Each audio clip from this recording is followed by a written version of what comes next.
Bawang Ngeri episode 37. 5 kisah hantu benar, rumah sewa seram, bahagian 2. Kisah 1, rumah biru Kedah. Ia adalah tahun 2004, di kawasan kejiranan yang tenang di Kedah, Malaysia. Udara tebal dengan kehangatan lembab di kawasan tropika, dan malam-malam selalunya sunyi senyap, hanya dipecahkan oleh bunyi kuak katak yang jauh dan desir daun sekali-sekala. Saya dan keluarga mendapati diri kami memerlukan penginapan sementara semasa rumah kami sedang diubah suai.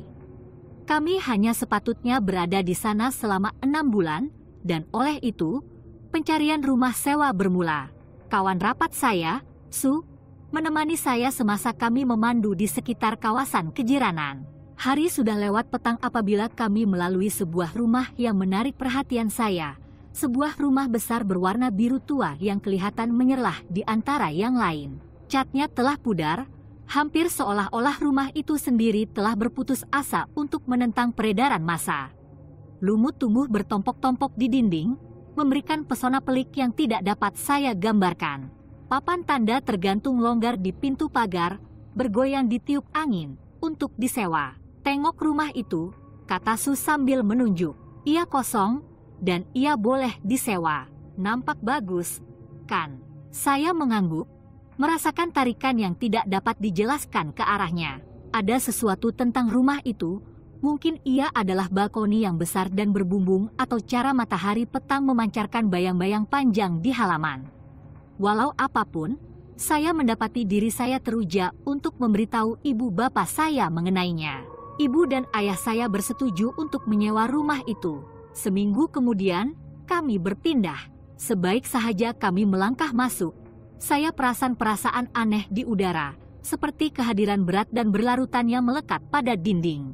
Rumah itu sunyi, hampir terlalu sunyi. Ayah saya, yang biasanya sangat memerhati, nampaknya tidak perasan apa-apa yang tidak kena.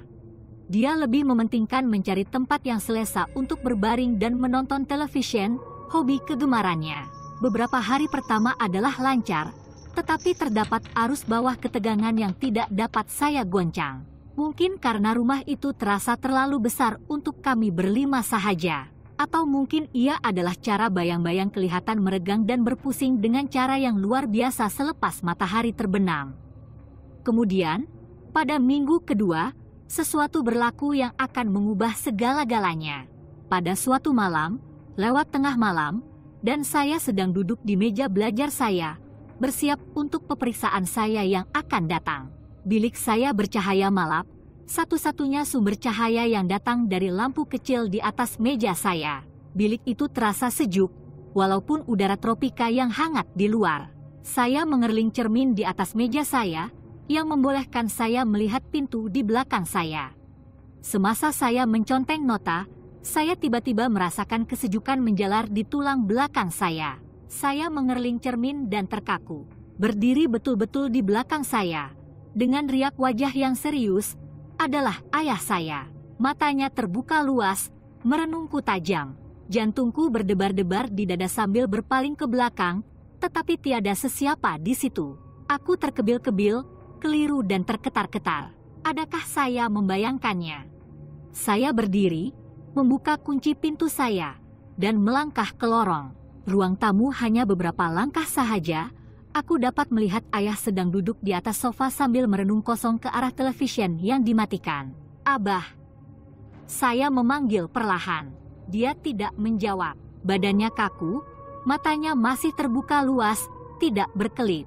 Pemandangan itu sungguh menggerunkan, boleh dikatakan. Saya mendekatinya dengan berhati-hati, tidak pasti dengan apa yang saya lihat. Udara di sekelilingnya terasa pekat, seperti ada sesuatu yang menekan saya.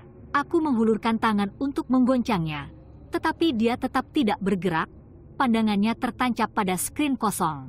Saya merasakan keinginan yang luar biasa untuk melarikan diri, tetapi saya juga perlu menggunakan bilik mandi. Semasa saya menuju ke bilik air, saya terserempak dengan ibu saya di lorong. Mama, boleh cek keadaan Abah? Dia memang pelik, kataku, suaraku bergetar.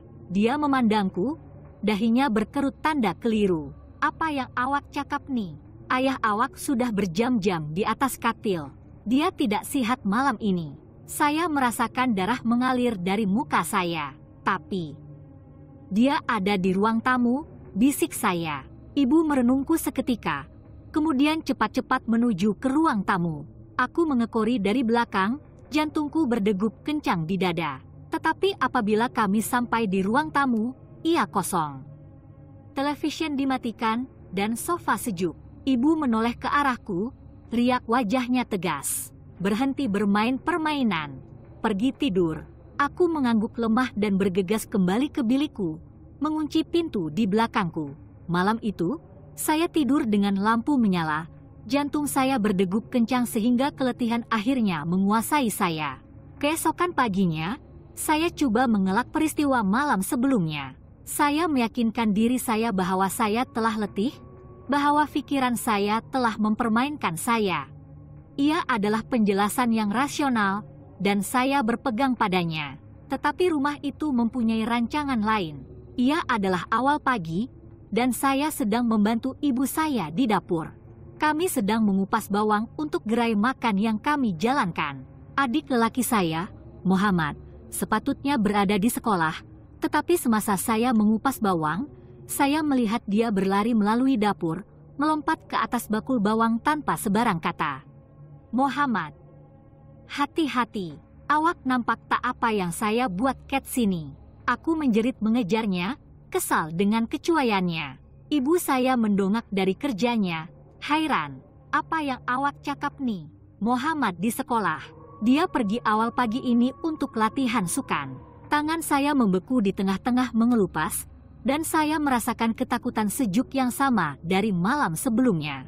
Tetapi saya baru nampak dia. Dia lari ke sini. Ibu menggelengkan kepalanya, matanya mengecil karena risau. Awak penat, Awak belajar terlalu banyak. Pergi berehat sebentar. Saya mengangguk perlahan, tetapi saya tahu apa yang saya lihat. Tidak silap. Saya telah merasakan deruan udara ketika Muhammad telah berlari melewati saya, telah melihat kekaburan susuk tubuhnya ketika dia bergerak melalui bilik. Tetapi dia tiada di sini. Dia tidak mungkin. Saya coba meyakinkan diri saya bahwa itu hanya imajinasi saya, bahwa tekanan peperiksaan dan rumah yang tidak dikenali semakin menimpa saya. Tetapi jauh di lubuk hati, saya tahu bahwa ada sesuatu yang sangat tidak kena. Seminggu kemudian, kami dipanggil pulang ke kampung halaman di Pahang karena kecemasan keluarga. Kami meninggalkan rumah biru itu dengan tergesa-gesa, hanya mengemas barang keperluan dan mengunci pintu di belakang kami. Lega rasanya meninggalkan suasana rumah yang menindas walaupun hanya sebentar. Apabila kami kembali, udara terasa berbeza, seolah-olah rumah itu sendiri telah menahan nafas semasa kami pergi. Semasa kami masuk ke jalan masuk, jiran kami, Makcik Ani, melambai kami, mukanya pucat dan seri. Awak dah pergi. Dia bertanya, suaranya bergetar. Ibu saya mengangguk. Ya, kami pergi selama seminggu. Kenapa? Mata Makcik Ani terbeliak seram, lalu dia menjatuhkan bekas makanan yang dipegangnya. Saya pikir Awak masih di sini. Saya melihat lampu di dalam rumah setiap malam. Saya mendengar bunyi bising, orang bercakap, pintu dibuka dan ditutup, malah bunyi orang sedang memasak. Dan anak Awak, Muhammad, dia duduk di luar setiap malam. Saya coba bercakap dengannya, tetapi dia tidak pernah menjawab. Saya juga pernah melihat suami Awak berjalan-jalan di sekitar rumah. Tetapi apabila saya memanggilnya, dia tidak mengendahkan saya. Muka Mak jadi putih. Itu mustahil. Kami telah pergi selama ini. Makcik Ani kelihatan ketakutan. Tai, saya pikir ia pelik, tetapi saya tidak pikir. Saya tidak pikir ia boleh jadi sesuatu yang lain. Kami semua merasakannya ketika itu, menggigil sejuk yang melanda kami, seolah-olah rumah itu sendiri mendengar, menunggu kami masuk sekali lagi. Ibu cepat-cepat membawa kami masuk. Wajahnya kelihatan muram. Dia tidak mahu menunjukkannya, tetapi saya dapat melihat ketakutan di matanya. Malam itu, ketika kami kembali ke dalam rumah, suasana terasa lebih menindas daripada sebelumnya. Ayah saya, biasanya tenang dan tenang, kelihatan gelisah. Dia mundar-mandir di ruang tamu sambil merungut sendirian, manakala ibu pula menyibukkan diri dengan mengemas dapur, tangannya sedikit menggigil. Semasa saya berbaring di atas katil malam itu, saya tidak dapat menghilangkan perasaan bahwa kami tidak bersendirian di dalam rumah. Setiap bunyi berderit, setiap bisikan angin di tingkap, kelihatan dikuatkan dalam keheningan malam. Saya terus menyalakan lampu, terlalu takut untuk diselubungi kegelapan. Beberapa hari berikutnya berlalu dengan ketegangan dan kegelisahan yang kabur. Ayah saya terus bertindak pelik, sering menghilangkan diri berjam-jam pada satu masa tanpa penjelasan. Ibu saya semakin risau, walaupun dia coba menyembunyikannya daripada kami. Pada malam terakhir sebelum kami meninggalkan rumah biru itu untuk selama-lamanya, segala-galanya menjadi kacau. Saya sedang berbaring di atas katil, coba untuk tidur, apabila saya mendengar ketukan lembut di pintu saya. Saya duduk, jantung saya berdegup kencang, dan berseru perlahan, "Siapa dia?" Tiada jawaban, hanya kedengaran bunyi pintu yang dibuka. Aku menggenggam selimut erat-erat, nafasku tersekat-sekat apabila ternampak sesosok tubuh berdiri di muka pintu. Ia adalah ayah saya. Dia berdiri di sana, mukanya pucat dan tanpa ekspresi, matanya terbeliak dan tidak berkelip. Tetapi ada sesuatu yang tidak kena, sesuatu yang sangat tidak kena. Ciri-cirinya Herod, seolah-olah mukanya diperbuat daripada lilin dan seseorang telah mula mencairkannya. Matanya terlalu besar, mulutnya mengukir senyuman pelik yang tidak sampai ke matanya. Aku menjerit, berundur ke belakang sehingga aku ditekan pada kepala katilku. Sosok di muka pintu tidak bergerak, hanya berdiri di situ, merenungku dengan senyuman yang mengerikan itu. "Abah!" Saya menjerit, tetapi saya tahu itu bukan dia.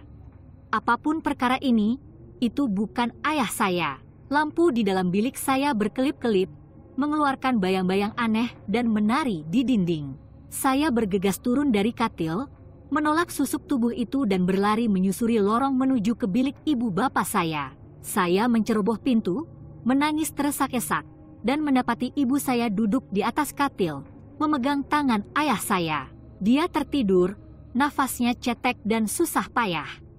Ibu mendongak memandangku, matanya terbeliak ketakutan. "Ada apa?" Saya tidak boleh bercakap, hanya boleh menunjuk ke belakang ke lorong tempat saya datang.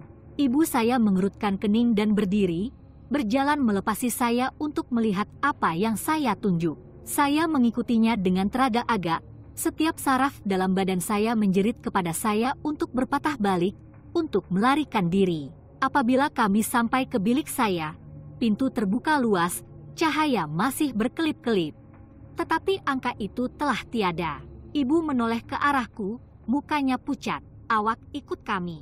Kita akan keluar dari rumah ini malam ini." Kami mengemas apa yang kami boleh dengan tergesa-gesa, meninggalkan yang lain.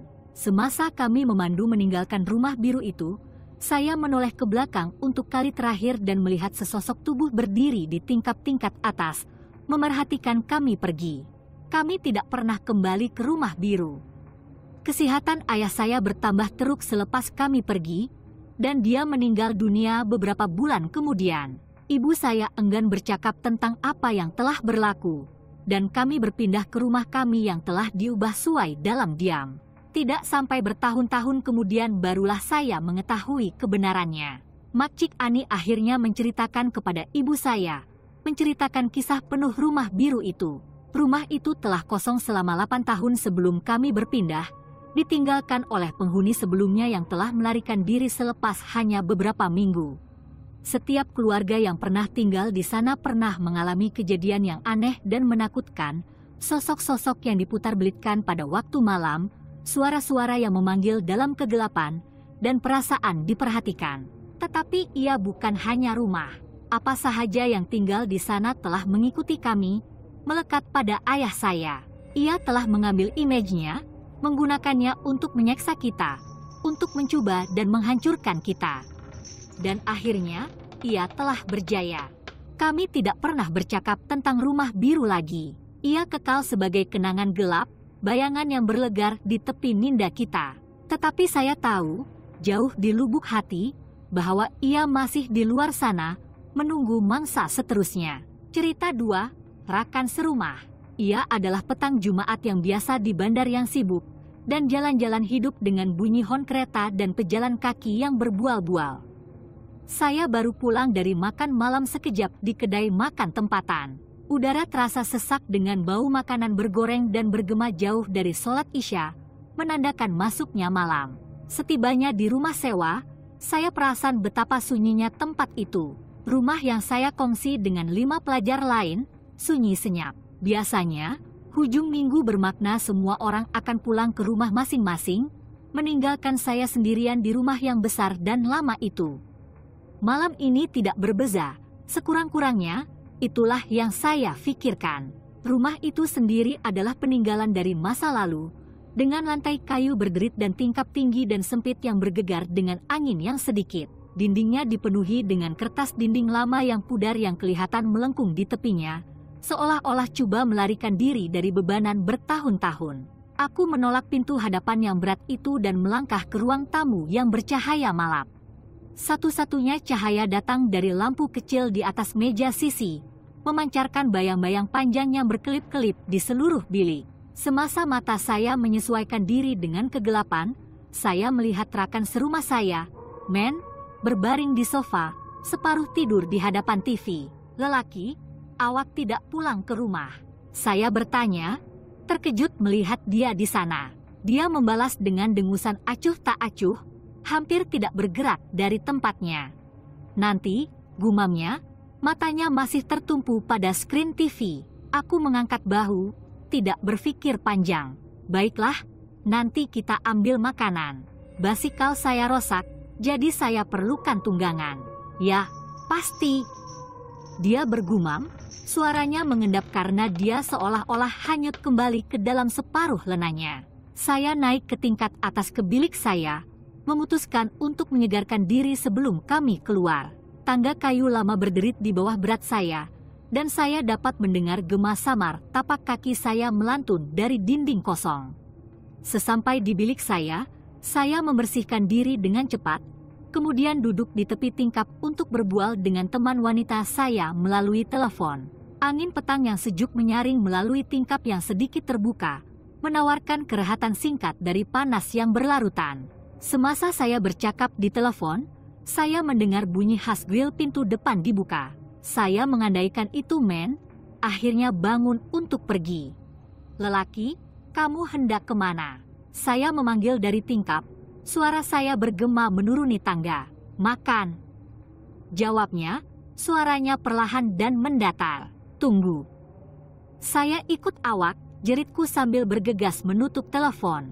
Saya menyarung jaket dan berlari ke bawah, tidak sabar-sabar untuk mengejarnya. Tetapi apabila saya sampai di ruang tamu, rumah itu benar-benar sunyi. Pintu depan terbuka luas, tetapi tidak ada tanda-tanda Men. Kesunyian itu memekakkan telinga, hanya dipecahkan oleh dengungan samar dari skrin TV yang kini kosong. Saya melangkah keluar, mengimbas jalan yang gelap dan lengang. Tiada sesiapa yang kelihatan. Hiruk-pikuk biasa kejiranan nampaknya telah hilang, hanya meninggalkan kesunyian yang meresahkan.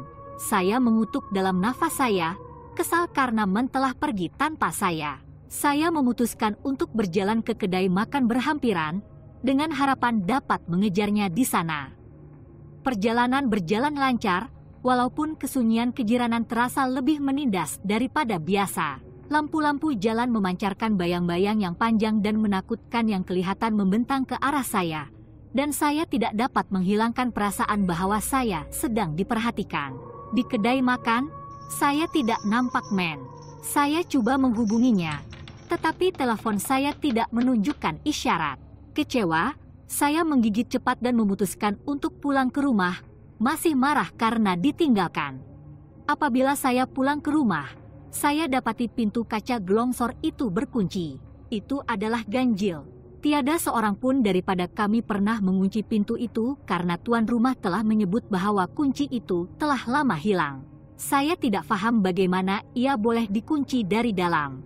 Lelaki, bukalah. Apa masalah awak? Aku menjerit sambil menghentak kaca. Tiada jawaban.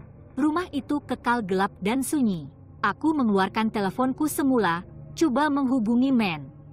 Kali ini, panggilan itu diteruskan. Men, di mana awak? Buka pintu. Saya menjerit ke dalam telepon. Apa masalah awak? Suara lelaki terdengar, kedengaran jengkel. Saya pulang pagi tadi selepas kelas. Saya di rumah ibu bapak saya. Kenapa awak telepon saya? Kata-katanya memukul saya seperti satutan batu bata. Jantung saya berdegup kencang dan darah saya sejuk. Tapi saya nampak awak tadi. Anda sedang berbaring di sofa menonton TV. Saya bercakap dengan awak. Saya tergagap-gagap, kekeliruan dan ketakutan menjalar ke dalam suara saya. Itu bukan saya, jawab Men. Suaranya kini diwarnai kegelisahan. Saya pergi awal pagi. Awak mesti keliru. Saya berdiri di sana, merenung rumah yang gelap dan kosong. Jika Men telah pergi sepanjang hari, maka dengan siapa atau apa saya telah bercakap. Panik mula melanda apabila saya memainkan semula peristiwa itu dalam pikiran saya. Saya teringat dengan jelas melihat seseorang di atas sofa, mendengar suara Men menjawab saya. Tetapi sekarang, kepingan itu tidak sesuai bersama. Perlahan-lahan aku berundur dari rumah, jantung berdebar-debar di dada. Ada sesuatu yang tidak kena. Karena tidak dapat menghilangkan perasaan takut, saya bergegas ke rumah kawan yang hanya beberapa pintu di bawah. Saya mengetuk pintu, coba mengawal saraf saya. Apabila dia menjawab, saya segera menerangkan apa yang berlaku. Suara saya bergetar ketakutan.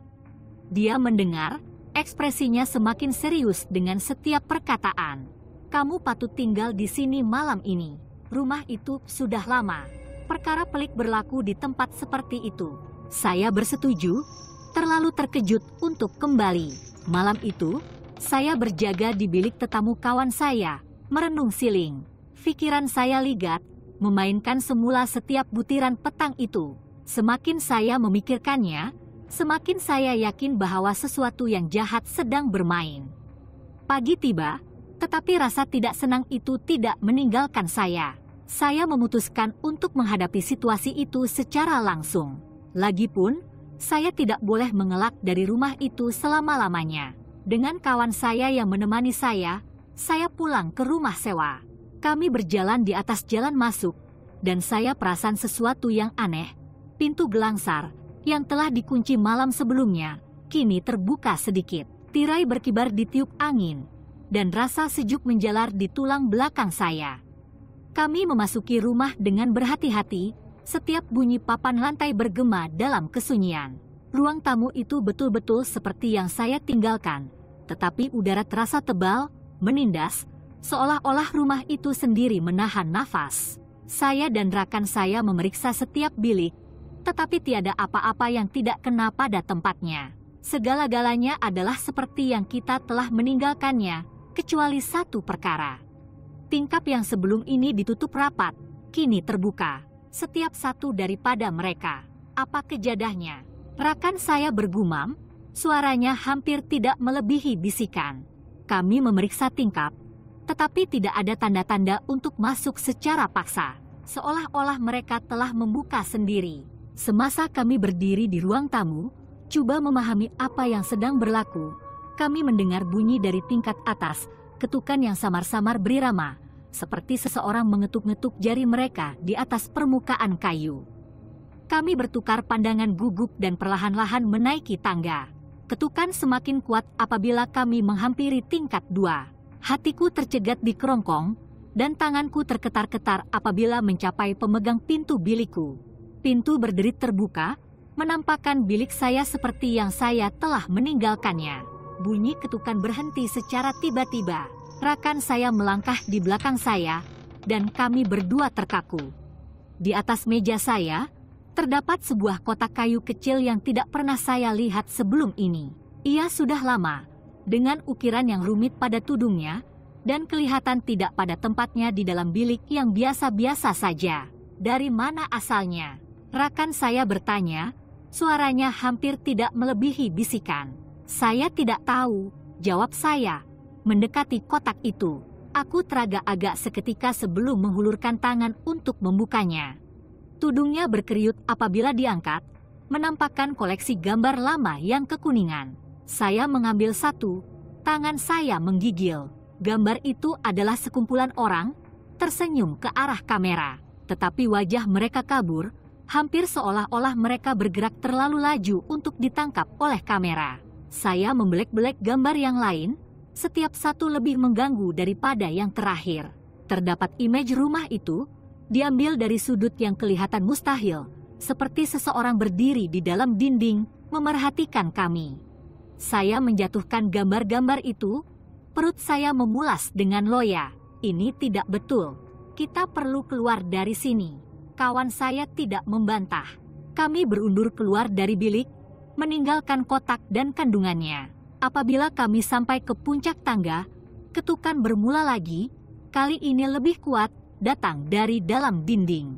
Kami berlari keluar dari rumah, tidak berhenti sehingga kami kembali ke tempat kawan saya. Saya terketar-ketar, pikiran saya bergelora dengan apa yang baru kami alami. Pada malam itu, saya coba menyimpulkan apa yang berlaku. Gambar-gambar, ketukan, figura yang saya lihat tidak ada yang masuk akal. Rumah itu sudah lama, ya, tetapi ini melampaui sebarang hantu biasa. Saya memutuskan untuk melakukan beberapa penyelidikan, berharap dapat mencari jawaban. Saya menggali rekod lama, forum dalam talian dan legenda tempatan, coba mencari apa-apa yang boleh menjelaskan kejadian aneh itu. Ketika itulah saya terjumpa kisah sebuah keluarga yang pernah menetap di rumah tersebut berpuluh tahun dahulu. Butirannya tidak jelas, tetapi dikatakan bahwa mereka semua telah mati dalam keadaan misteri. Ada yang mendakwa bahwa bapaknya telah menjadi gila, didorong menjadi gila oleh suara-suara di dinding. Yang lain bercakap tentang sumpahan purba, terikat pada tanah di mana rumah itu dibina. Tetapi bahagian yang paling menyedihkan ialah legenda penunggu, roh gaib yang dikatakan menjaga tempat-tempat tertentu, menyeksa sesiapa sahaja yang berani mengganggu wilayahnya. Dikatakan bahwa penunggu boleh mengambil rupa mereka yang didakwanya, memerangkap jiwa mereka dalam kitaran siksaan yang tidak berkesudahan. Kepingan mula jatuh ke tempatnya. Sosok yang saya lihat, gambar-gambar, ketukan, semuanya bersambung. Rumah itu bukan sahaja berhantu, ia telah dikutuk, dan saya entah bagaimana menjadi sasarannya. Saya tahu saya tidak boleh tinggal di rumah itu lagi. Saya mengemas barang-barang saya, meninggalkan apa-apa yang boleh diikat dengan sumpahan. Tetapi semasa saya pergi, saya menyadari bahwa saya perlu tahu dengan pasti saya terpaksa menghadapi apa sahaja yang ada di rumah itu buat kali terakhir. Saya pulang ke rumah, kali ini seorang diri. Udara tebal dengan ketegangan, dan setiap bayang kelihatan bergerak sendiri. Saya menuju ke bilik saya, di mana kotak kayu itu masih terletak di atas meja. Gambar-gambar itu bertaburan di atas lantai, seolah-olah seseorang telah menyerbunya dengan tergesa-gesa. Tetapi yang menarik perhatian saya ialah cermin di dinding. Ia retak, garisan bergerigi mengalir di tengah, memesongkan pantulan saya. Aku merenung cermin, jantungku berdegup kencang. Ketika itulah saya melihatnya, suatu figura berdiri di belakang saya, wajahnya mencerminkan diri saya sendiri. Ia tersenyum, senyuman dingin dan mengancam yang membuatkan tulang belakangku menggigil. Saya berpusing, tetapi bilik itu kosong. Sosok di cermin itu sudah tiada. Saya berundur keluar dari bilik, nafas saya tercungap-cungap panik. Apabila saya sampai ke puncak tangga, saya mendengar ketukan lagi, lebih kuat dan lebih mendesak daripada sebelumnya. Ia datang dari sebalik dinding, dari tengah-tengah rumah. Saya tahu bahwa saya perlu pergi, tetapi rumah itu mempunyai rancangan lain. Pintu depan dihempas kuat, kunci dikunci pada tempatnya. Tingkap bergegar, dan lampu berkelip-kelip liar. Saya terperangkap. Ketukan itu semakin kuat, bertukar menjadi debaran kencang yang seolah-olah datang dari semua arah.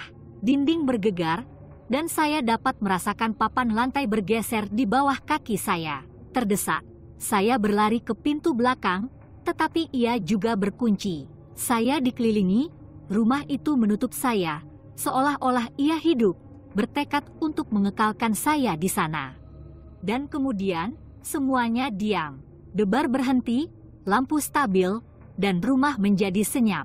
Untuk seketika, Saya pikir ia sudah berakhir. Tetapi kemudian saya melihatnya seorang susuk tubuh berdiri di atas tangga. Ia adalah Man, atau sekurang-kurangnya sesuatu yang kelihatan seperti dia, merenung saya dengan mata yang dingin dan tidak bermaya. Dia tidak bergerak, tidak bercakap. Dia hanya berdiri di sana, memerhatikan saya, apabila udara semakin sejuk dan semakin sejuk. Saya dapat merasakan kehidupan di sudut keluar dari bilik, seolah-olah intipati rumah itu menyuburkan ketakutan saya. Saya tahu saya perlu melakukan sesuatu, apa sahaja, untuk melarikan diri. Saya mencapai objek terdekat, sebuah hujung buku yang berat, dan melemparkannya ke arah angka itu. Ia melewatinya, memecahkan cermin di belakangnya. Sosok itu berkelip-kelip, kemudian menghilang, meninggalkan aku keseorangan di dalam rumah yang gelap dan kosong. Saya tidak ingat banyak perkara yang berlaku selepas itu. Entah bagaimana, saya berjaya memecahkan tingkap dan melarikan diri dari rumah.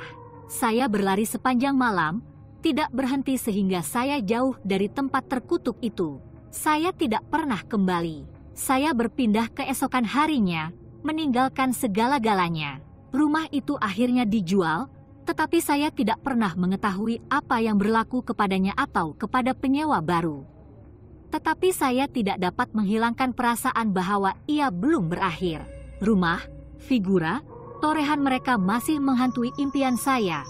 Peringatan berterusan tentang keganasan yang saya hadapi.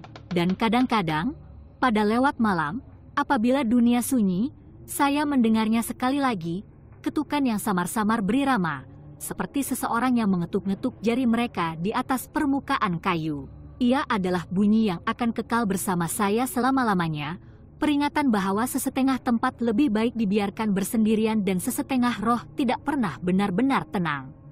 Bertahun-tahun telah berlalu sejak malam yang menentukan itu, tetapi kenangan itu tetap jelas seperti biasa. Saya telah coba untuk meneruskan, untuk meletakkan masa lalu di belakang saya, tetapi ia tidak pernah semudah itu. Selalunya, saya mendengar cerita, bisikan tentang kejadian aneh di kawasan kejiranan lama itu. Orang ramai bercakap tentang bayang-bayang yang bergerak sendiri, tentang suara yang bergema melalui bilik kosong, tentang kehadiran yang dingin dan jahat yang mengawasi dari kegelapan. Ada yang mengatakan rumah itu telah ditinggalkan, dibiarkan reput karena alam semula jadi menuntutnya semula. Yang lain mendakwa bahwa ia masih diduduki, bahwa penyewa baru telah berpindah, tidak menyadari kengerian yang ada di dalamnya. Tetapi saya tahu kebenarannya. Penunggu masih ada, menunggu, memerhati, menunggu masanya.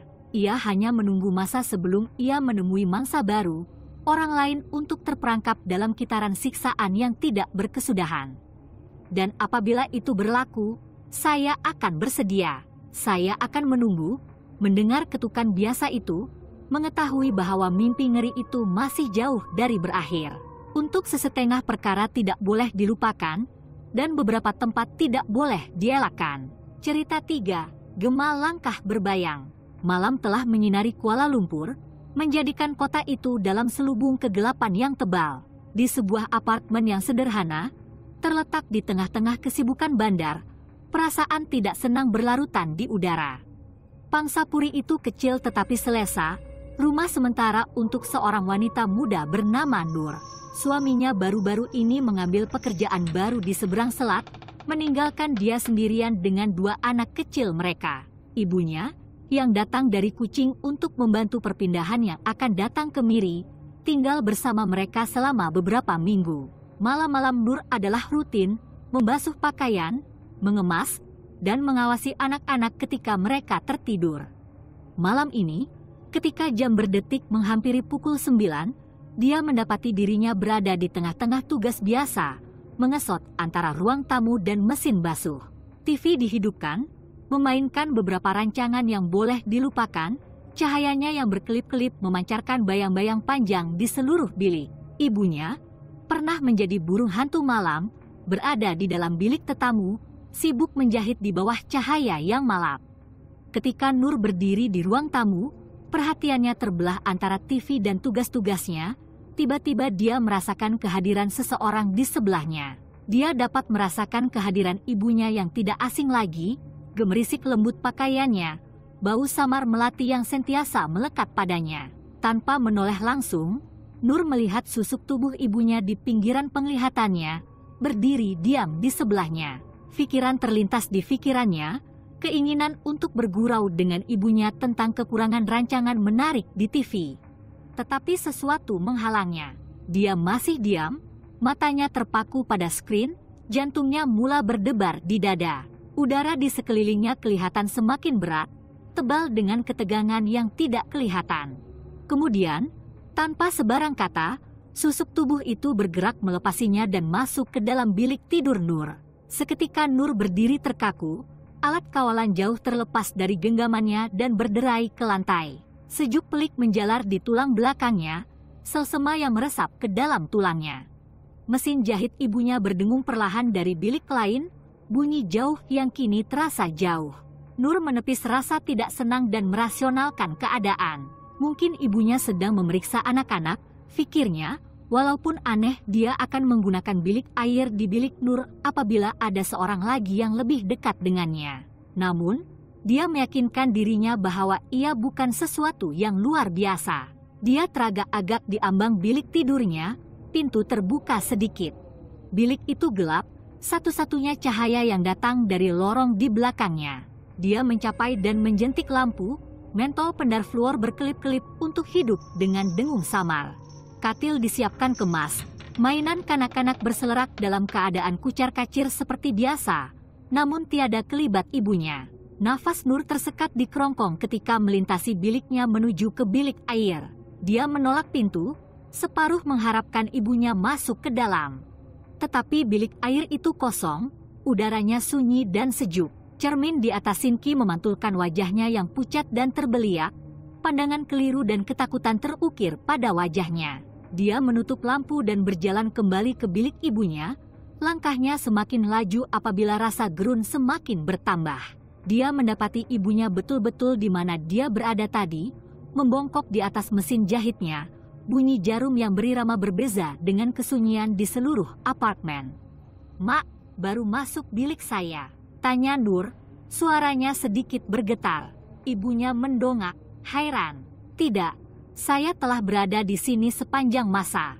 Kenapa?" Nur menelan liur kuat, pikirannya ligat. Saya rasa saya nampak awak dalam bilik saya. Saya nampak awak berdiri di sebelah saya di ruang tamu, dan kemudian awak masuk ke bilik saya." Riak wajah ibunya bertukar, cahaya mata yang bermain-main malap. "Saya tidak keluar dari bilik ini sejak sholat Isya," katanya lembut, nadanya kini serius. Kesadaran dingin menyelubungi Nur. Dia telah melihat sesuatu yang kelihatan seperti ibunya, tetapi tidak. Pikirannya ligat, coba memahami apa yang berlaku. Tetapi semakin dia memikirkannya, semakin mustahil rasanya. Dia tidak berkata apa-apa lagi kepada ibunya, tidak mahu mencemaskannya, tetapi ketakutan menyelubungi hatinya. Malam itu, Nur terbaring terjaga di atas katil. Setiap keriuhan dan rintihan pangsa puri semakin kuat dalam kesunyian. Imej sosok bayangan, doppelganger ibunya, bermain semula di pikirannya berulang kali. Dia coba meyakinkan dirinya bahwa itu adalah helah cahaya, rekaan hayalannya, tetapi jauh di lubuk hati, dia lebih tahu. Pada hari-hari berikutnya, suasana di apartemen itu semakin menindas. Perkara pelik mula berlaku. Bisikan ngeri yang seolah-olah datang dari dinding, bayang-bayang yang bergerak sendiri, dan perasaan berterusan diperhatikan. Pada suatu pagi, ketika Nur bersiap untuk hari itu, dia terdengar bunyi bising yang samar-samar di dekat telinganya, seolah-olah ada orang coba mendiamkannya. Dia berpusing, mengharapkan untuk melihat anaknya, tetapi tidak menemui apa-apa. Dia masih tertidur di atas katilnya, tidak terganggu. Kegelisahan Nur bergelora, sikapnya yang biasanya kuat memberi laluan kepada ketakutan. Dia ingin memberitahu suaminya, tetapi suaminya jauh, dan dia tidak mahu merisaukannya. Dia mempertimbangkan untuk memberitahu ibunya, tetapi memutuskan untuk tidak melakukannya. Dia tidak mahu membebankannya dengan kejadian aneh ini. Jadi, dia menyimpannya untuk dirinya sendiri, berharap semuanya akan hilang begitu sahaja. Tetapi malam adalah yang paling teruk. Setiap kali dia menutup matanya, dia merasakan kehadiran itu lagi, berdiri di sebelah katilnya, memerhatikannya. Dia hampir dapat mendengar bunyi gemerisik lembut pakaian, menghidu bau harum melati. Ia sentiasa ada, hanya dari pandangan, sosok bayangan yang seolah-olah sedang menunggu sesuatu. Pada suatu malam yang sangat gelap, ketika ribut melanda di luar, ketakutan Nur mencapai kemuncaknya. Kuasa telah terputus, menjerumuskan apartemen itu ke dalam kegelapan total. Angin bertiup melalui pokok-pokok di luar, dan hujan melanda tingkap. Dalam keadaan gelap gelita, Nur baring di atas katil, tidak boleh tidur. Ibunya sedang tidur di bilik lain, dan anak-anak tersepit di sebelahnya. Tiba-tiba, dia merasakan satu tangan di bahunya, sejuk, lembab, dan nyata. Dia terkaku, nafasnya tersekat-sekat di kerongkong. Tangan tidak bergerak, tidak meramas, hanya berehat di sana, berat dan tidak menyenangkan. Nur memejamkan matanya, berdoa agar ia pergi. Tetapi kehadiran itu tidak pergi. Ia berlarutan, menekannya, menyesakkan dia dengan kesejukannya. Dan kemudian, tiba-tiba seperti yang muncul, tangan itu hilang. Nur tersentak, terduduk di atas katil, jantungnya berdegup kencang di dada. Bilik itu kosong, kegelapan tebal dan tidak dapat ditembusi. Dia mencapai lampu di sisi katil, tetapi kuasa masih terputus. Dalam cahaya malap teleponnya, dia mengimbas bilik itu, tetapi tiada apa-apa di situ, tiada apa-apa selain rasa gerun yang menyelubungi dadanya. Keesokan paginya, Nur hampir tidak mampu untuk bercakap.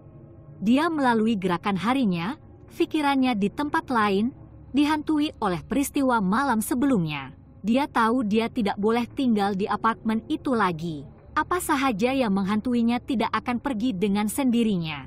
Apabila ibunya mencadangkan mereka bertolak ke Miril lebih awal daripada yang dirancang, Nur tidak teragak-agak. Mereka mengemas barang-barang mereka dan meninggalkan apartemen pada hari itu, meninggalkan kehadiran bayangan yang telah menyeksanya. Tetapi semasa mereka memandu pergi, Nur tidak dapat menghilangkan perasaan bahwa ia belum berakhir, bahwa apa sahaja yang mengikutinya tidak akan begitu mudah ditinggalkan. Ketika mereka menetap di rumah baru mereka di Miri, Nur coba melupakan kejadian aneh di Kuala Lumpur. Tetapi kenangan itu berlarutan, menjalar ke dalam pikirannya apabila dia tidak menjangkakannya. Dia mengelak cermin pada waktu malam, dan selalunya, dia menangkap dirinya mengerling ke atas bahunya, separuh mengharapkan untuk melihat sosok bayangan itu berdiri jauh dari pandangan. Bertahun-tahun kemudian, apabila Nur menceritakan kisah itu kepada anak-anaknya, yang kini sudah dewasa, dia menyadari bahwa ketakutan itu tidak pernah benar-benar meninggalkannya. Di sana, jauh di lubuk hati, sebahagian daripada dirinya yang akan sentiasa dihantui oleh gema langkah berbayang. Kisah 4. Tetamu tidak diundang. Di tengah-tengah Kuala Lumpur, di tengah-tengah kehidupan bandar yang sibuk, rumah teres yang disewa Zaza berdiri sunyi. Rumah itu telah melihat hari yang lebih baik, kini usang dan dibayangi oleh peredaran massa. Ia adalah hujung minggu, dan Zaza, seorang pelajar universiti, mempunyai tempat untuk dirinya sendiri karena rakan serumahnya telah pulang ke kampung halaman mereka. Biasanya, kesendirian ini disambut baik, tetapi malam ini terasa berbeza, meresahkan. Hari itu adalah tipikal, Zaza dan rakannya, Nina, telah menghabiskan waktu petang di tempat membeli belah populer, berendam dalam suasana meriah Bukit Bintang. Mereka pulang lewat, lengan penuh dengan beg membeli belah, semangat mereka tinggi. Rumah itu, bagaimanapun, nampaknya mempunyai tenaga yang berbeza, rasa berat di udara yang tidak dapat diletakkan oleh kedua-duanya. Zaza mengangkat bahunya, mengaitkannya dengan kesunyian rumah kosong itu. Mereka naik ke tingkat atas menuju ke bilik Zaza, bersemangat untuk mencoba pakaian baru mereka. Semasa mereka ketawa dan berbual, bunyi samar-samar dari tingkat bawah mengganggu detik kegembiraan mereka, dentuman lembut, seperti sesuatu yang berat telah menghempap lantai. Nina memandang Zaza sekilas, keningnya berkerut. Awak dengar tak? Zaza teragak-agak, kemudian mengangguk. Mungkin salah seorang rakan serumah balik awal. Nina berkerut dahi. Pada malam Sabtu, saya meraguinya. Namun, pemikiran tentang orang lain di dalam rumah itu agak melegakan. Mereka meneruskan perbualan mereka, coba mengabaikan perasaan tidak senang yang tumbuh di dalam lubang perut mereka. Tetapi kemudian, bunyi tapak kaki yang perlahan dan disengajakan bergema dari tangga, menjalar semakin dekat ke bilik mereka. Jantung Zaza mula berdegup kencang. Nina, awak kunci pintu depan. Nina mengangguk. Sudah tentu, saya lakukan. Tetapi bagaimana jika suaranya tersekat-sekat, pikirannya berlumba-lumba dengan kemungkinan. Mungkin seseorang mempunyai kunci ganti. Langkah kakinya terhenti betul-betul di luar pintu Zaza, diikuti dengan dentingan kunci yang tidak dapat disangkal, seperti seseorang meraba-raba untuk mencari yang sesuai. Nafas Zaza tersekat di kerongkong. Pintu itu sudah dikunci dari dalam, tetapi memikirkan seseorang atau sesuatu berdiri di seberang menyebabkan tulang belakangnya menggigil. Siapa di sana? Zaza memanggil, suaranya bergetar. Tiada jawaban. Sebaliknya, pemegang pintu berbunyi dengan kuat, seolah-olah seseorang coba untuk masuk secara paksa. Nina mencengkam lengan Zaza, mukanya pucat. Zaza, saya rasa itu bukan orang. Pikiran Zaza ligat, coba mengingati apa-apa cerita yang didengarinya tentang rumah itu. Ia sentiasa berasa sedikit pelik, tetapi tiada apa-apa seperti ini pernah berlaku sebelum ini. Pikirannya terganggu oleh dentuman yang kuat, seperti sesuatu yang berat telah dilemparkan ke pintu. Kekuatannya membuatkan seluruh bilik bergetar. Tanpa berpikir panjang, Zaza dan Nina berlari ke tingkap, tetapi tertutup rapat, selaknya berkarat dan tidak boleh digerakkan. Mereka terperangkap. Ketukan pintu semakin kuat, semakin gelojoh, seolah-olah apa sahaja yang ada di luar semakin terdesak untuk masuk. Tiba-tiba, semuanya menjadi senyap. Ketiadaan bunyi bising hampir sama menakutkannya dengan dentuman yang berlaku. Zaza dan Nina berdiri terkaku, mendengar dengan tekun, tetapi apa yang mereka dengar hanyalah nafas laju mereka sendiri. Beberapa menit berlalu, walaupun rasanya seperti berjam-jam. Sebaik sahaja mereka pikir yang terburuk telah berakhir, suara lembut dan menyejukkan berbisik dari seberang pintu, "Zaza, buka pintu." Pegangan Nina semakin erat pada lengan Zaza. "Itu bukan salah seorang daripada rakan serumah kamu," bisiknya, suaranya hampir tidak kedengaran. Zaza mengangguk, pikirannya berpusar ketakutan dan kebingungan. Suara itu kedengaran biasa, seram sekali, tetapi ada sesuatu yang tidak kena dengannya. Sesuatu yang tidak wajar. Kemudian, tiba-tiba seperti yang telah bermula, seluruh rumah itu tenggelam dalam kegelapan. Lampu berkelip sekali, dua kali, kemudian padam sepenuhnya, meninggalkannya dalam kegelapan. Satu-satunya cahaya datang dari cahaya rembulan yang samar-samar menyaring tirai. Nina mencapai teleponnya, tetapi tangannya menggigil teruk sehingga hampir terjatuh. Dia berjaya menghidupkan lampu suluh, pancaran kecil memotong kegelapan. Mereka berdua melompat apabila pintu berderit terbuka, menampakkan lorong kosong yang berbayang-bayang. Nina mengarahkan cahaya ke lorong, mendedahkan apa-apa selain kekosongan. "Zaza, kita perlu keluar dari sini," bisiknya, suaranya bergetar. Zaza mengangguk, pikirannya menjerit meminta dia bergerak, tetapi kakinya seperti diperbuat daripada plumbung. Mereka merayap ke arah pintu, pancaran cahaya bergegar semasa mereka berjalan. Rumah itu kelihatan mengerang di sekeliling mereka. Kayu tua itu mendap dengan cara yang tidak pernah ada sebelum ini. Apabila mereka sampai di tangga, mereka terkaku. Di bahagian bawah berdiri sosok, diselubungi kegelapan, bentuknya hampir tidak kelihatan. Ia tinggi, luar biasa, dan mata itu, bersinar dengan cahaya ngeri yang menimbulkan rasa ngeri ke seluruh tubuh Zaza. Siapa awak?" Zaza sempat terkedu, walaupun dia sudah tahu tiada jawaban manusia. Sosok itu tidak bergerak, tidak bercakap, tetapi udara di sekeliling mereka menjadi lebih sejuk, sangat sejuk sehingga nafas mereka membentuk sedutan yang kelihatan dalam gelap. Kemudian, dengan kelajuan yang menentang semua logik, figura itu menerjang ke arah mereka, kegelapan dan kesejukan yang kabur. Zaza dan Nina menjerit, tersadung ke belakang ke dalam bilik, menutup pintu di belakang mereka. Mereka menekan belakang mereka ke atasnya, seolah-olah berat gabungan mereka dapat menghalang apa-apa kengerian yang coba ditembusi.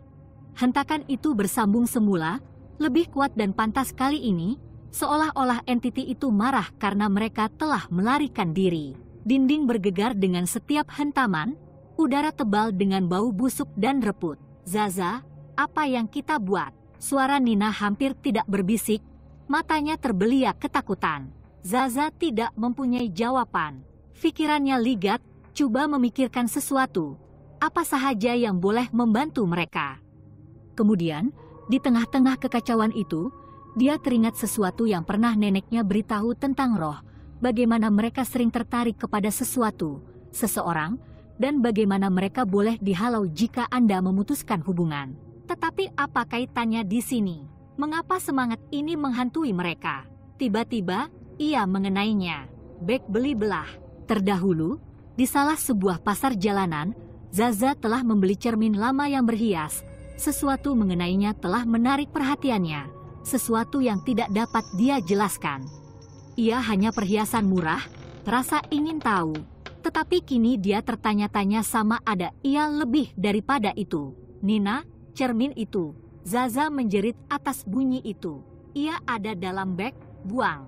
Nina memandangnya, bingung dan takut, tetapi dia tidak membantah. Dia bergegas ke longgokan beg membeli belah dan menarik keluar cermin. Ia lebih berat daripada yang dilihat, permukaannya ternoda dan kusam. Tanpa berlengah, Nina melemparkan cermin itu ke seberang bilik, menghempasnya ke dinding. Kaca itu pecah dengan bunyi yang memekakkan telinga, dan untuk seketika, semuanya diam. Dentuman itu berhenti, udara menjadi panas sedikit, dan rumah itu seolah-olah menghembus nafas, seolah-olah melepaskan nafas yang tertahan lama. Tetapi kelegaan itu tidak lama. Dari serpihan cermin yang pecah, kabus gelap mula timbul, bergabung menjadi bentuk susuk yang berada di bawah tangga. Ia kelihatan lebih besar sekarang, bentuknya lebih jelas, lebih mengancam. "Anda tidak sepatutnya melakukan itu," bisiknya, suaranya seperti paku di papan tulis. Zaza dan Nina berundur, ketakutan mereka mencapai kemuncak baru. Sosok itu menghampiri mereka. Bilik itu semakin sejuk dengan setiap langkah yang diambil. Pikiran Zaza menjerit, badannya membeku ketakutan.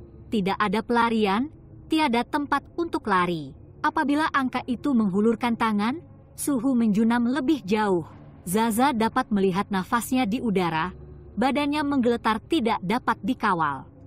Kemudian, baru sahaja ia hendak menyentuhnya, pintu hadapan di tingkat bawah pecah dengan bunyi yang kuat. "Zaza." Satu suara memanggil, suara yang dikenali, hangat dan hidup. Teman lelaki Zaza yang selama ini risau apabila dia tidak menjawab panggilannya. Dia telah memutuskan untuk datang dan memeriksanya. Kedatangannya yang mengejut seolah-olah mematahkan jampi yang mencengkam rumah itu. Sosok itu berundur, mendesis marah dan kecewa. Ia seakan-akan larut ke udara, memudar ke dalam bayang-bayang sehingga tiada apa-apa selain bunyi deruan nafas Zaza dan Nina yang tersekat-sekat. Mereka tidak menunggu untuk melihat sama ada ia akan kembali. Mereka mengambil barang-barang mereka dan melarikan diri menuruni tangga, keluar dari pintu depan, ke udara malam yang sejuk. Teman lelaki Zaza berdiri di situ, keliru dan prihatin, tetapi Zaza tidak dapat menjelaskan apa yang telah berlaku. Dia tidak mempunyai kata-kata. Apa yang dia tahu ialah mereka selamat buat masa ini.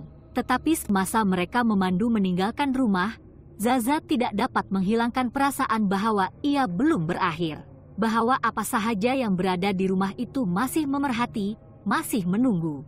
Dan dia betul. Ketika mereka menghilang ke malam, figura itu muncul semula di tingkap bilik Zaza. Matanya bersinar dengan cahaya jahat. Ini baru permulaan. Cerita 5, The Haunting of Seremban 2. Ia adalah pagi Ahad yang cerah, dan udara di sekitar kejiranan itu tebal dengan jangkaan.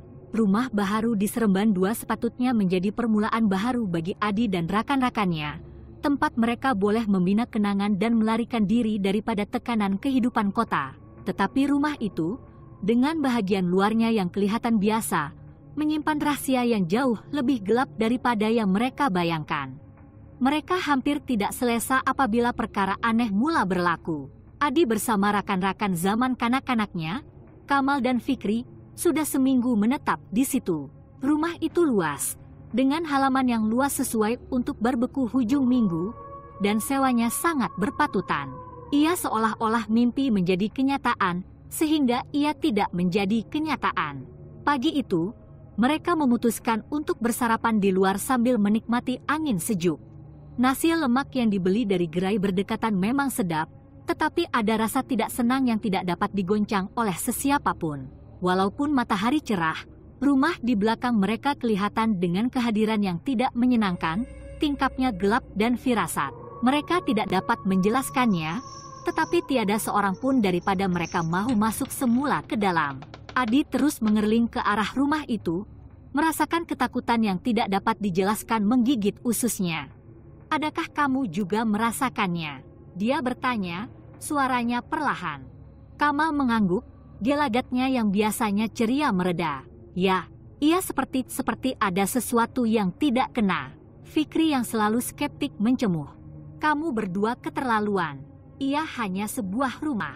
Kami mungkin hanya gelisah karena ia baru." Tetapi semakin pagi, kegelisahan mereka bertambah. Mereka menjangkakan keluarga Kamal akan melawat keesokan harinya dengan membawa seorang tabib terkenal dari Banting. Nampak keterlaluan, tetapi selepas peristiwa malam sebelumnya, mereka sanggup mencoba apa sahaja untuk menghilangkan suasana rumah yang tidak menentu.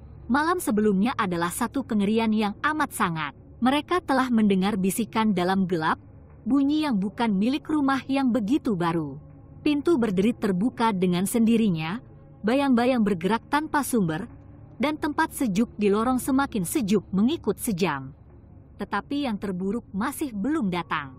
Ketika keluarga Kamal tiba, ketegangan sudah terasa. Ibu bapaknya, bersama adik-beradiknya, telah datang dengan 3 buah kereta, membawa bersama mereka Tok Sheikh, seorang tokoh yang dihormati yang terkenal dengan kebolehannya membersihkan rumah daripada roh jahat. Sebaik sahaja Tok Sheikh melangkah keluar dari kereta, dia mendongak ke arah rumah dan menggelengkan kepalanya, wajahnya muram. "Rumah ini?" Dia merungut, suaranya berat dengan kebimbangan. Ia tidak betul. Dia menyambut mereka semua dengan jabat tangan yang tegas, dan apabila dia menggenggam tangan Adi, dia mengerutkan dahi. "Semangat kamu telah lemah," katanya samar-samar. Mereka telah dipanggil. Adi tidak paham apa yang dia maksudkan, tetapi kata-kata itu menyejukkan hatinya. Tok Sheikh berkeras supaya Adi, Kamal, dan Fikri tinggal di dalam van sementara dia dan Bapak Kamal masuk ke dalam rumah. Penyembuh itu baru sahaja melangkah ke anjung apabila radio lama di ruang tamu tiba-tiba bergema, kelantangan yang begitu kuat sehingga membuatkan semua orang melompat. Palam itu telah dicabut pada malam sebelumnya, namun ia masih bermain melodi yang menghantui. Ia adalah lagu India lama, yang tiada seorang pun daripada mereka mengenalinya. Adik-beradik Kamal, yang tidak sabar-sabar menunggu untuk meneroka rumah, menjerit ketakutan dan memecut semula ke kereta. Ahli keluarga yang lain bertukar pandangan tidak senang, tetapi tiada siapa yang berani mendekati rumah. Minit terasa seperti berjam-jam ketika mereka menunggu di dalam van. Adi dapat melihat kerisauan terukir di wajah semua orang, terutama kanak-kanak yang berhimpit-himpit di belakang dengan mata terbeliak dipenuhi ketakutan. Adi ingin menghiburkan mereka, tetapi dia tidak tahu mahu berkata apa. Bagaimanakah Anda meyakinkan seseorang apabila Anda sendiri tidak pasti bahwa Anda selamat? Akhirnya setelah sekian lama, Tok Sheikh keluar dari rumah sambil memegang sesuatu yang membuatkan darah Adi menjadi dingin. Ia adalah teddy bear besar berwarna coklat yang telah mereka buang sehari sebelumnya. Mereka telah membungkusnya dalam beg sampah hitam dan meninggalkannya di dalam tong sampah di luar. Namun di sini ia, seolah-olah ia tidak pernah disentuh. Jantung Adi berdegup kencang di dada sambil menyenggol Kamal.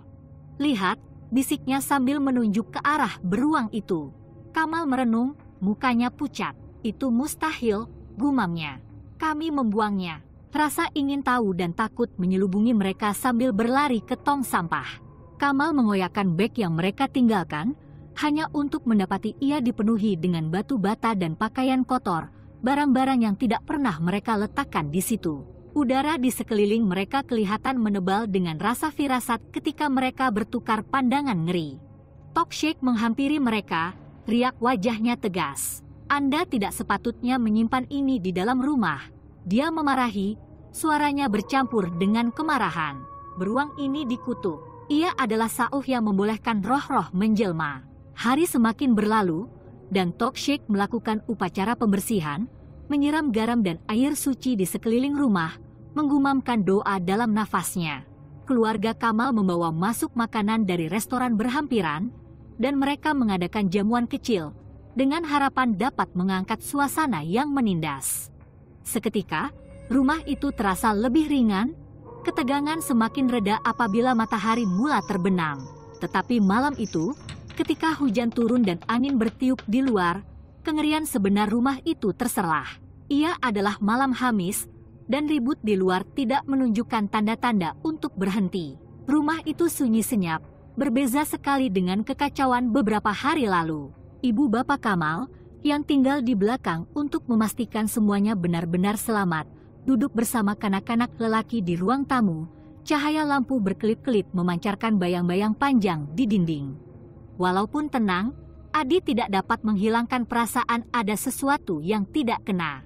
Dia berharap pembersihan Tokshek akan menghapuskan segala kejahatan yang berlarutan di rumah itu. Tetapi kesunyian yang tidak tenteram terasa seperti tenang sebelum ribut. Apabila jam menunjukkan tengah malam, ketegangan di dalam bilik menjadi hampir tidak dapat ditanggung. Ibu Kamal mencadangkan mereka sholat bersama-sama, dan mereka berkumpul dalam bulatan kecil. Suara mereka sebati sambil membaca ayat-ayat Al-Quran.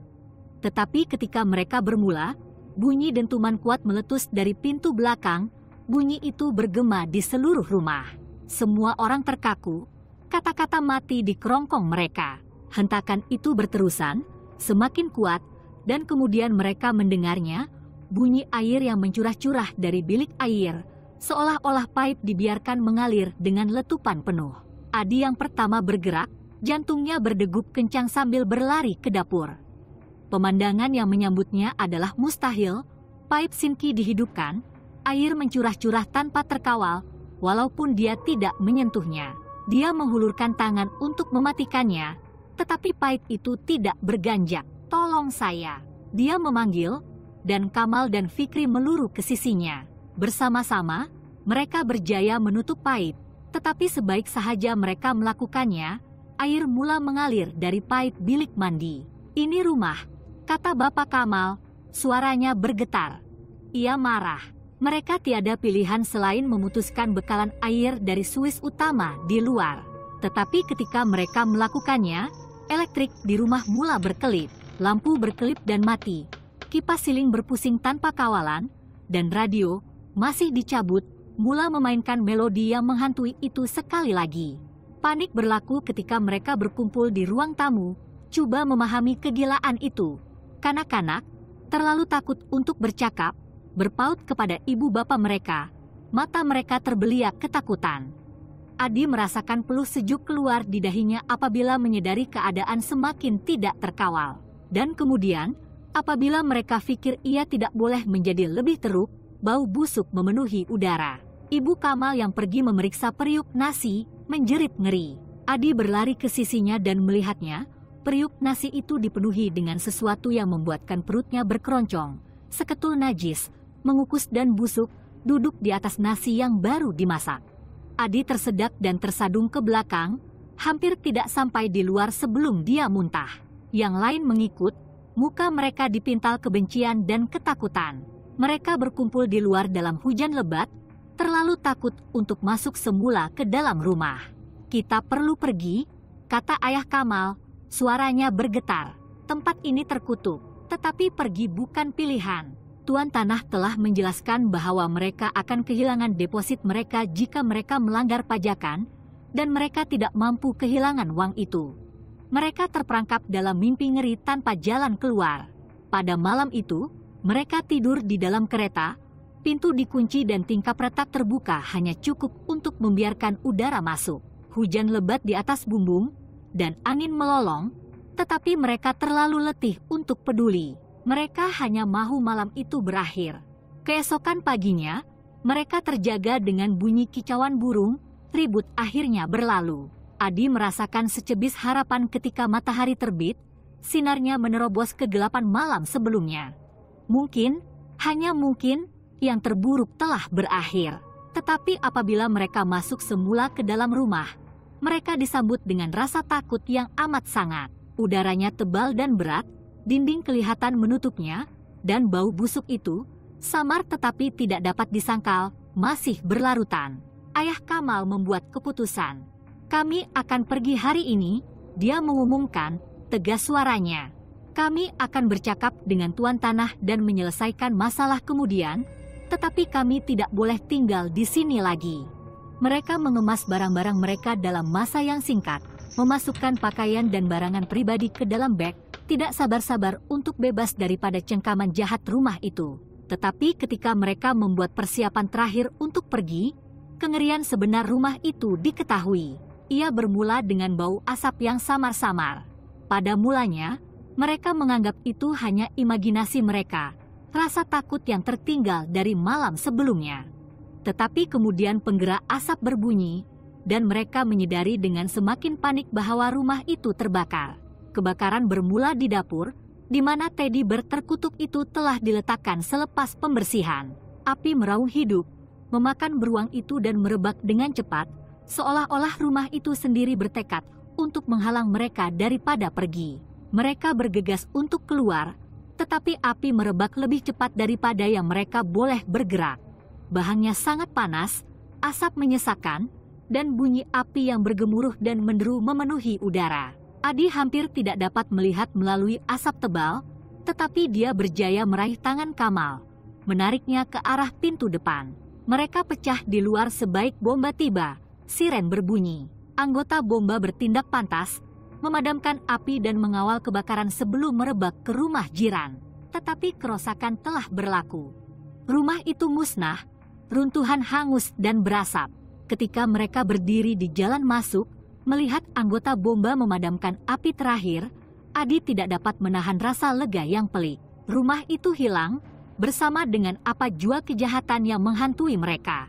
Tetapi parut itu akan kekal, mengingatkan mimpi ngeri yang telah mereka lalui. Ketika ketua bomba menghampiri mereka, wajahnya muram, Adi tahu akan ada soalan. Tetapi tidak ada jawaban yang masuk akal, tiada penjelasan tentang kengerian yang mereka saksikan. Apa yang mereka tahu, rumah di Seremban II dikutuk, dan mereka bertuah karena melarikan diri dengan nyawa mereka. Tamat. Terima kasih kerana menonton podcast kami. Jika anda menikmati penerukaan hantu, makhluk mitos dan legenda bandar kami, sila kongsi dengan rakan anda. Jangan lupa subscribe untuk lebih banyak episod mendebarkan. Sehingga masa akan datang, pendengar yang dikasihi.